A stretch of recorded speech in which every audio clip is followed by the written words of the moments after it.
Halo sahabat Altin, di mana saja berada, ketemu lagi dengan saya ya. Eh, Hari ini saya akan menjawab beberapa pertanyaan yang menyampaikan kepada saya bahwa kalau misalnya dalam satu periode latihan atau satu masa waktu latihan terdapat latihan daya tahan, kekuatan, dan kecepatan. Ya, maka kira-kira bagaimana menentukan porsi-porsi atau beban-beban latihan kepada ketiga unsur ya kebugaran ini sehingga bentuk latihan dapat berjalan sebagaimana mestinya. Maka terkait dengan itu beberapa hal perlu saya sampaikan kepada Anda bahwa yang pertama Anda harus mengetahui dulu prinsip-prinsip umum ya dari sebuah latihan Anda. Katakanlah bahwa Anda mungkin berada dalam prinsip atau persiapan umum. Yang perlu Anda lakukan di situ adalah Anda harus menentukan prioritas ya. Prioritas bahwa dari ketiga itu mana yang ingin Anda utamakan. Katakanlah di situ Anda ingin mengutamakan kekuatan, maka kekuatanlah yang menjadi fokus Anda atau strength itu yang menjadi fokus Anda, sedangkan daya tahan dan kecepatan ya ditambah semestinya dengan fleksibilitas itu menjadi penyerta ya. Demikian juga kalau katakanlah Anda ingin fokus pada latihan daya tahan, ya, maka kekuatan dan kecepatan ditambah dengan kelentukan menjadi penyerta. Ya. Ataukah katakanlah Anda ingin melatih kecepatan, maka daya tahan dan kekuatan merupakan bagian penyerta. Ya. Jadi fokus Anda itu harus Anda prioritaskan dulu. Yang kedua dari prinsip keseimbangan. Bahwa sebuah program latihan itu biasanya rata-rata orang menyusunnya 100% ya. Penggabungan antara komponen kondisi fisik itu biasanya 100% ya. Jadi katakanlah kalau daya tahan Anda sudah berlatih atau karena fokus Anda di situ 60%, maka tinggal 40% itu Anda bagi ya.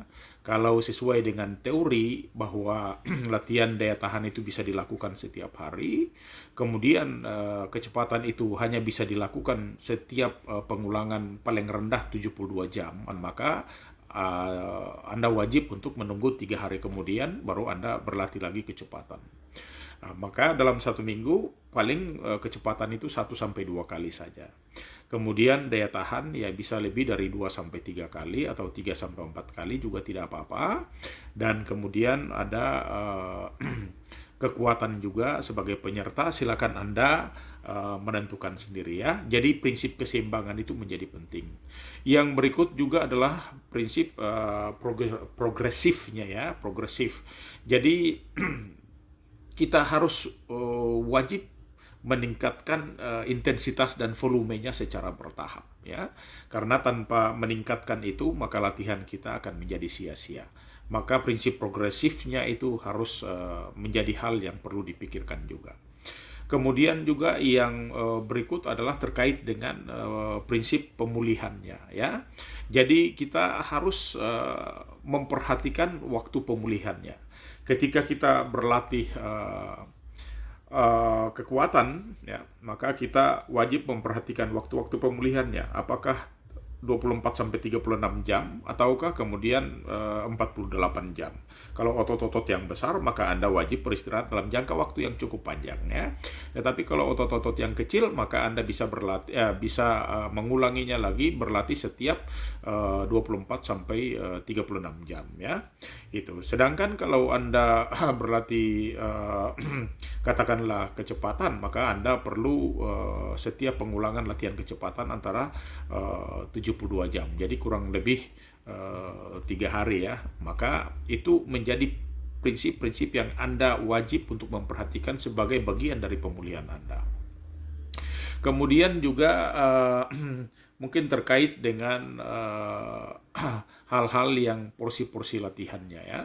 Kalau saya melihat dalam beberapa kesempatan ada atlet-atlet yang berlatih ya karena dia mengetahui bahwa dalam satu porsi latihan, katakanlah persiapan umum, itu dia harus melatih daya tahan, kekuatan, kecepatan, daya tahan, kekuatan, kecepatan, kemudian dibarengi dengan kelentukan, maka rata-rata mereka tidak mempedulikan kondisi dari atlet, ya. Padahal kondisi atlet itu merupakan bagian yang terpenting apakah Anda mau melanjutkan latihan kekuatan atau latihan daya tahan atau latihan kecepatan atau tidak.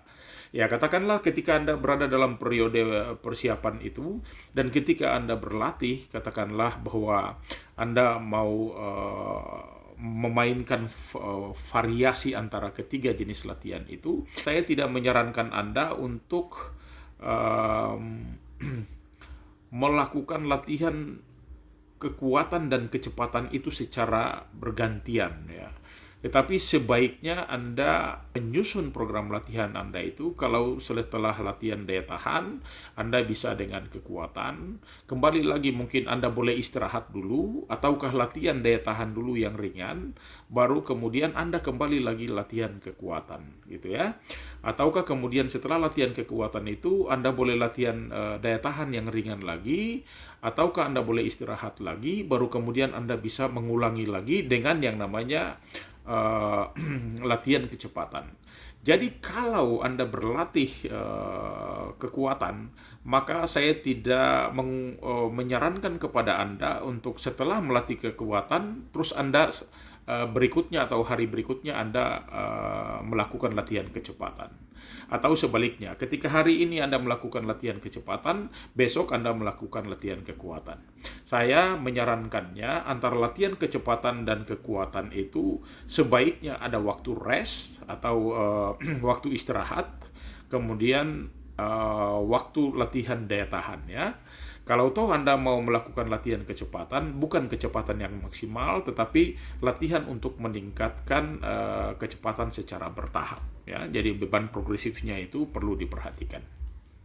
Itu bagian-bagian yang perlu saya sampaikan kepada Anda. Dan satu catatan lagi, ya, kalau Anda berlatih kekuatan, katakanlah, ya, dengan cara-cara metode-metode yang mungkin sudah Anda ketahui, saya tidak bisa menguraikannya di kesempatan ini, ya, tapi Anda wajib memperhatikannya.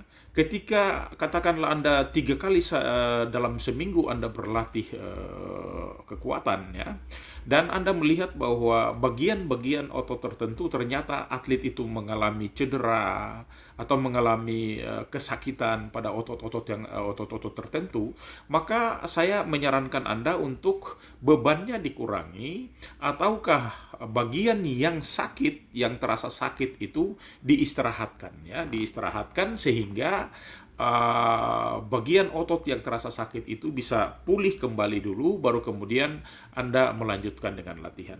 Anda jangan seperti pelatih yang otoriter, kemudian tanpa mempedulikan rasa sakit daripada atlet, ya, dia berusaha untuk menyelesaikan programnya, tapi kemudian mengabaikan keselamatan atau kemudian kesehatan, ya, dari atlet sendiri. Kalau itu terjadi, maka bisa saja bahwa tujuan yang ingin Anda capai itu, ya, bisa saja tidak terwujud, ya. Bahkan bisa terjadi atlet itu cedera untuk jangka panjang, sehingga kemudian proses latihan kita menjadi terganggu secara menyeluruh. Itu adalah bagian-bagian yang ingin saya sampaikan kepada Anda. Semoga ini menjadi catatan yang penting, ya, ketika Anda ingin mengawinkan daya tahan, kekuatan, dan kecepatan dalam satu periode latihan, ya. Saya kira itu bagian yang perlu saya sampaikan kepada Anda. Terima kasih dan salam untuk sahabat Altin, ya.